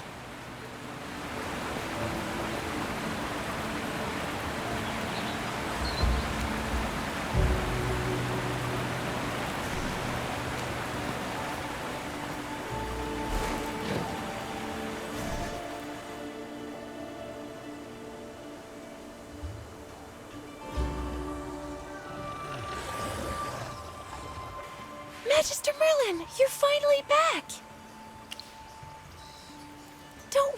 We're just a little worn out. The Hypofiends are much stronger than we thought. There are just too many of them. We couldn't hold them off in our last fight. We can't act rashly now. After you left to follow Salome, I went with Captain Terrence to check on Odom. As we suspected, Odom has been colluding with a secret society from outside Houseburg. He helped them sneak into the village, and in return, they promised to revive his failing business. Odom confessed that the Hypofiends were lured in by the secret society. Over time, the society stopped contacting him for help and began showing up in the village as Hypofiend hunting adventurers. Oh, remember the crowd that swarmed us during the feast?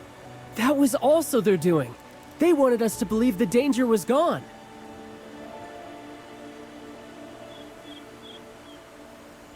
I see.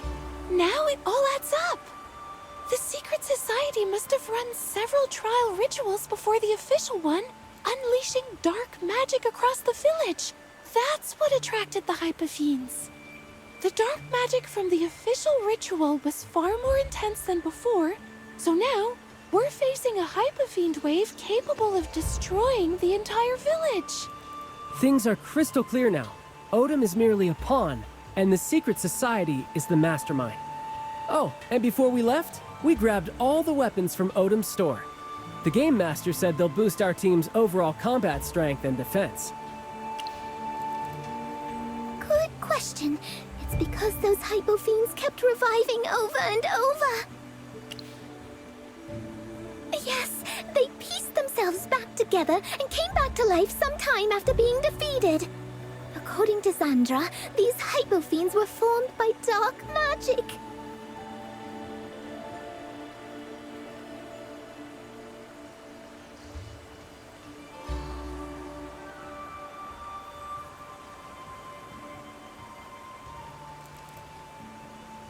Hypofiends should disintegrate when defeated, but as long as dark magic persists, they can revive endlessly. At this rate, we'll soon be out of energy. By the way, Sylvan did something outrageous just now. He actually thought it was a good idea to have Cassidy mimic the dark magic aura and act as bait to buy time. Can you believe it? Come on, Pippa. Why so serious? This is just a game, and I was simply testing out a strategy. Got it. I promise. No more reckless moves next time. Magister Merlin, you seem confident. Have you found a solution? Must you be so theatrical? Contess? Ah, so this is her way of joining the story. Magister Merlin, your friend is really crazy about this game, huh?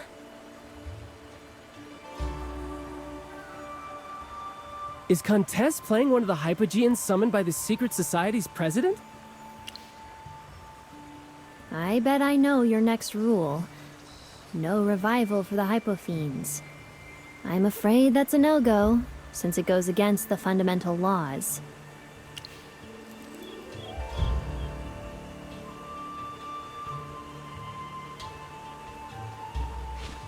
Apparently the memory loss doesn't make you any less crafty.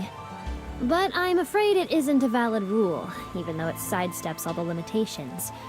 I'd make the same call in the real world. And again, this is a game. Change might be impossible, yet miracles can still occur.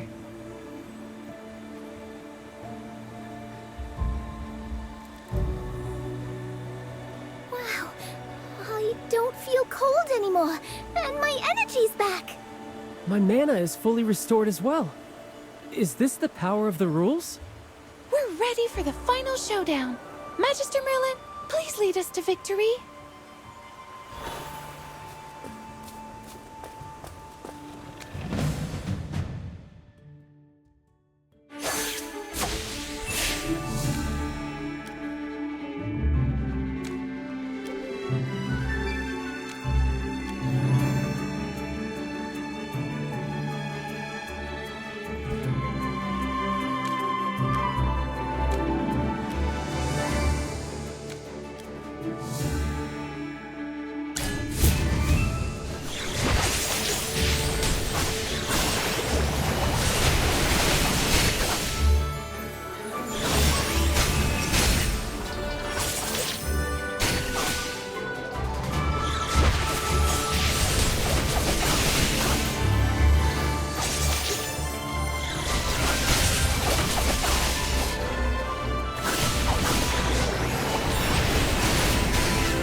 We've uncovered the truth behind the attacks and saved Hausberg.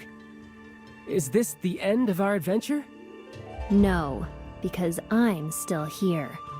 But you are... I'm a Hypogean, the very cause of the Hypofiend attacks. Don't fret. All you have to do is seal me away. That's just the way things are. Hypogeans are meant to be sealed by humans. Since the secret society has beaten a hasty retreat, there's no reason for me to stay here. I haven't given up revenge, though. When I break free of my seal, I'll settle the score with that president. The grudge is between him and me alone. Now, go ahead and seal me. I won't fight back. You're doing me a favor.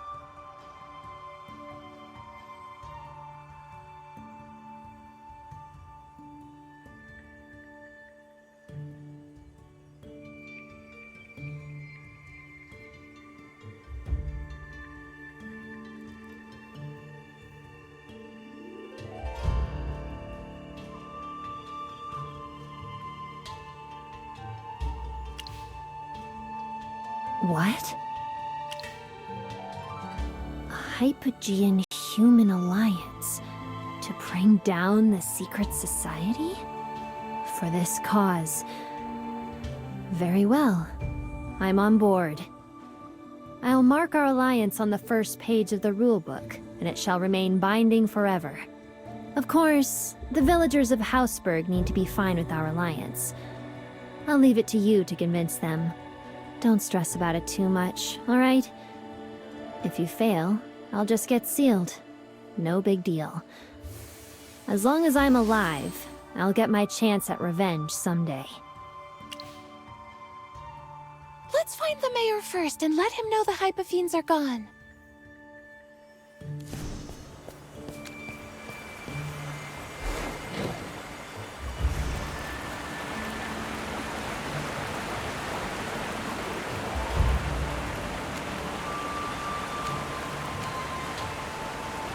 Oh, the mighty legend makers are here!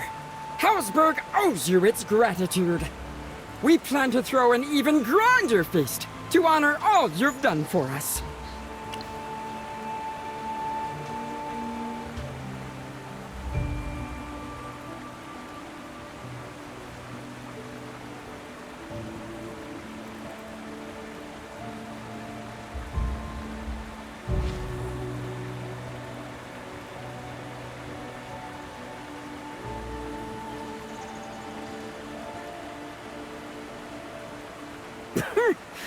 This proposal has its pros and cons.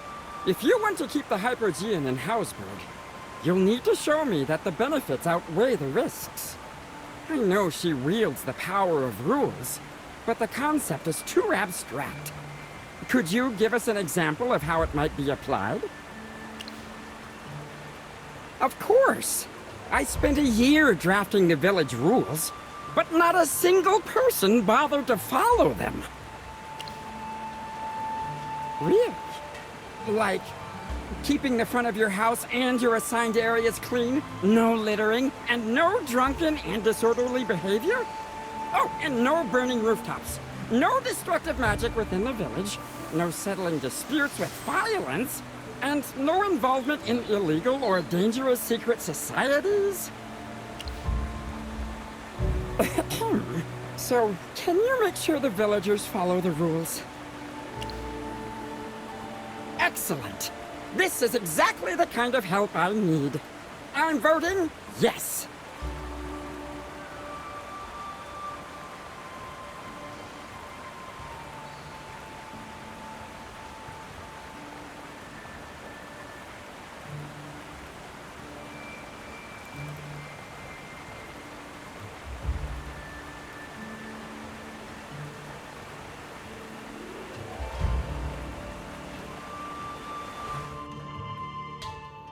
Is it over already?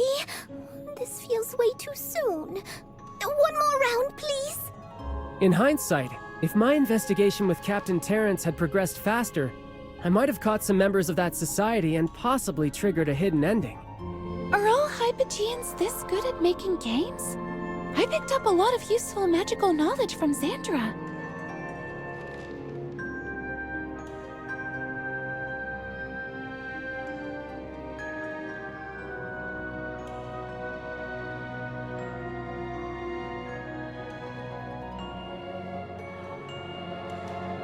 Why are you staring at me like that?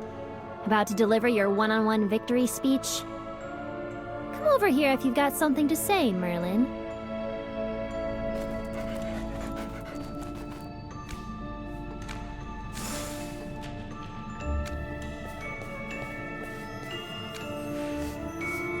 Let me guess. You want to know if the story of Hausberg is true, right? After all these years, I can still read you like an open book. You're right. The story of Hausberg is something you lived through yourself. In fact, it's history you made. Dark mages of the Adamant Syndicate came together, coveting a power that wasn't theirs to take.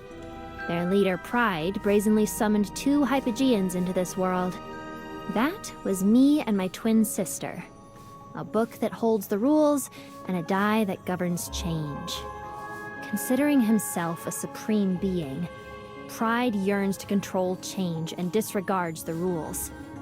He separated me from my sister, devoured her, and claimed her power. Then, he simply cast me aside and left me for his underlings to study. By sheer luck, I managed to escape and went into hiding in a remote village for a month. Pride's rough separation left me gravely wounded, and I was unable to control my aura. When the Hypofiends were drawn to the village, the villagers had no choice but to reach out for help. A mage accepted the commission and arrived at the village. That was you, Merlin.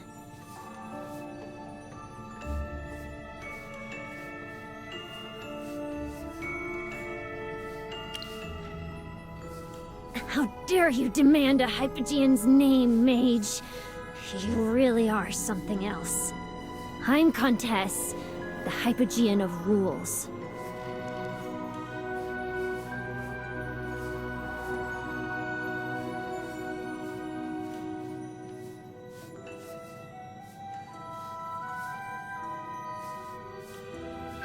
The Hypofiends attacked the village because of me.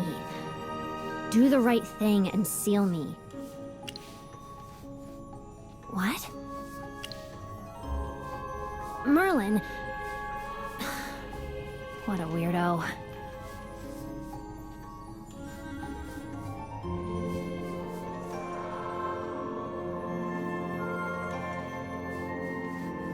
I see your point.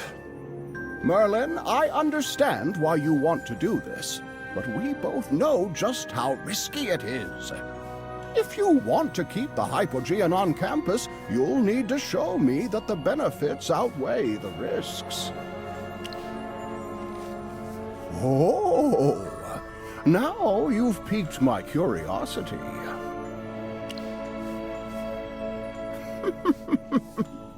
My. Using the very rules you love to ignore as your trump card. You really have grown bold, Merlin. Very well. I'll let her stay. One more thing, Merlin. It's good that Contess can help enforce the school rules, but that's not the main reason I need her here. What truly excites me is research. A living Hypogean on campus is a scholar's dream. She may even hold the missing pieces to the ultimate theory of magic we've been chasing for years. Don't pretend you didn't dangle that carrot in front of the Arcane Council yourself. As if I could stop you even if I tried. If I turned you down today, you'd simply return tomorrow with a brighter smile and an even stranger plan. Once you decide on something, Merlin, the world bends sooner or later. Student or professor, you've never changed. From now on, Contess will remain on campus and act as the school rules. As for what came next, you already know. You piled a ton of work on me, went off to save the world, and disappeared for 20 years. After all this time waiting for you to come back, you don't remember a thing about our deal. By the abyss, my life is hard. Shouldn't you make it up to me, little Merlin? What should I ask of you?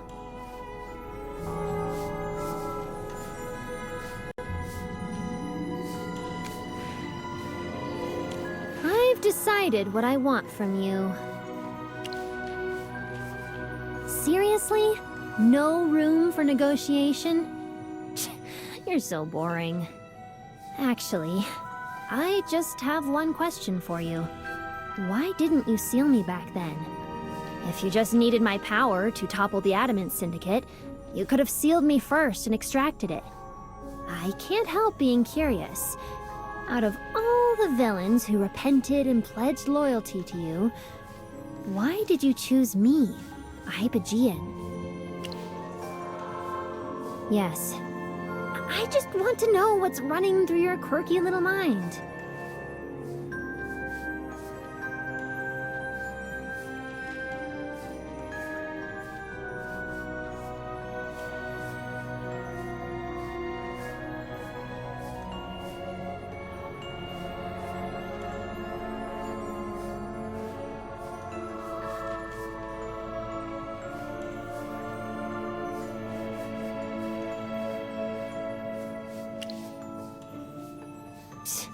I knew you wouldn't give me a serious answer, just like every other time.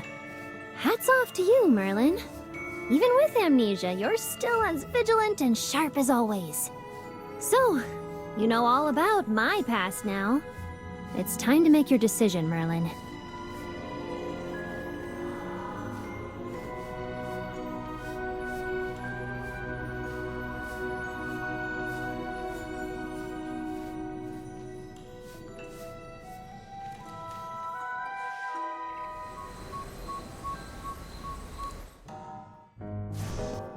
Evening, Magister Merlin. Over here! You're the only one without a character card. By the way, can we rename Dancing Poet to Dancing Musician?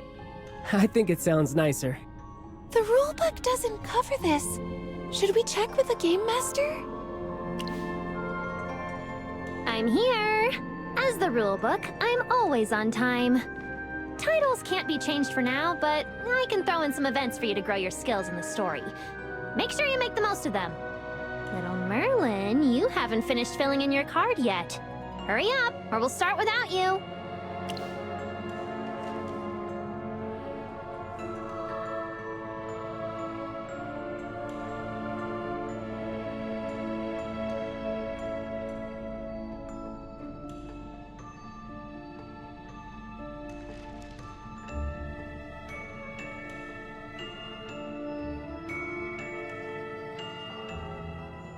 Since the moon is hidden when it rains, rainy nights count too.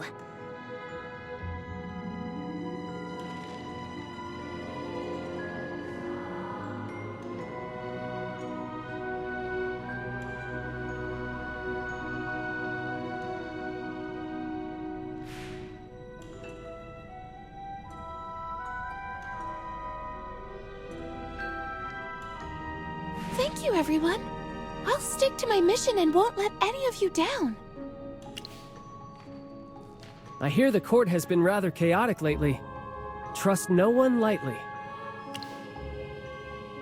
Right. Siren's the chief court mage.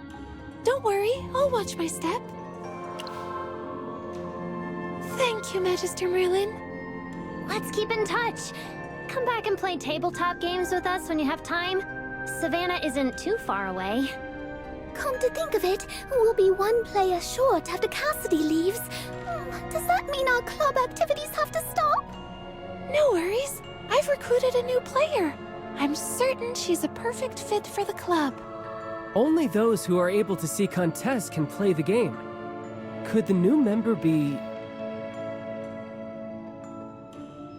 Good evening. I had to play the game over and over again while Contess was working on it.